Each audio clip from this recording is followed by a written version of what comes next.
আসসালামু আলাইকুম। কিভাবে একটি ক্লোরোপ্লাস্ট খুব সহজে আঁকা যায় এবং এর গঠন সহ বর্ণনা করা যায় সেটা আজকে তোমাদের শিখিয়ে দেব। ভিডিওটি দেখলে তুমি ক্লোরোপ্লাস্ট সম্পর্কে অনেক কিছু জানতে পারবে। ক্লোরোপ্লাস্ট আঁকার ক্ষেত্রে প্রথমে ডিম্বাকার আকৃতি একটা দাগ দিয়ে নিতে হবে।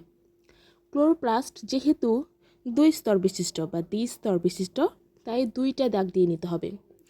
বাইরেরটাকে বলা হয় বহিঃস্তর এবং ভেতরেরটাকে বলা হয় অন্তঃস্তর।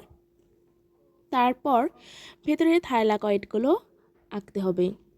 থাইলাকয়েডগুলো একটি আরেকটির সাথে স্ট্রোমা ল্যামেলামের সাথে সংযুক্ত থাকে। তো থাইলাকয়েড একটি একটি করে এঁকে নিতে হবে। অন্যান্য বর্ণকণিকাও কিছু কিছু পরিমাণে বিদ্যমান থাকে এবং উদ্ভিদের জন্য ক্লোরোপ্লাস্ট অতি গুরুত্বপূর্ণ অঙ্গাণু।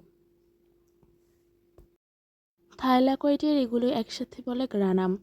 থাইলাকয়েড এবং স্ট্রোমালামে আঁকার পর আমি একে কি হচ্ছে শ্বেতসার দানা ডিএনএ, তারপরে হচ্ছে তৈলবিন্দু, তারপরে গুঁড়ি গুঁড়ি ছোটো ছোটো বিন্দু দিয়ে সেটা হচ্ছে স্ট্রোমা দিয়ে দিলাম। এগুলো সব আঁকার পরে আমাদের কি নামকরণ করতে হবে ব্যাখ্যা সহ। বাইরের যে আবরণটা সেটার নাম বহিঃস্তর, ভেতরের আবরণটার নাম দিয়ে দিয়েছি অন্তঃস্তর। তারপরে ছোট ছোট রাইবোজোমের কণার নাম দিয়ে দিলাম রাইবোজোম। তারপরে থাইলাকয়েডকে একসাথে এটার নাম দিয়ে দিলাম গ্রানাম। তারপরে এখানে আরও আছে তেলবিন্দু নামকরণ করে দিব। তেলবিন্দু নামকরণ করার পর আমি স্ট্রোমার নামকরণ করে দিলাম স্ট্রোমা। এটা হচ্ছে থাইলাকয়েড, ডিএনএ, চিত্র একটি ক্লোরোপ্লাস্ট।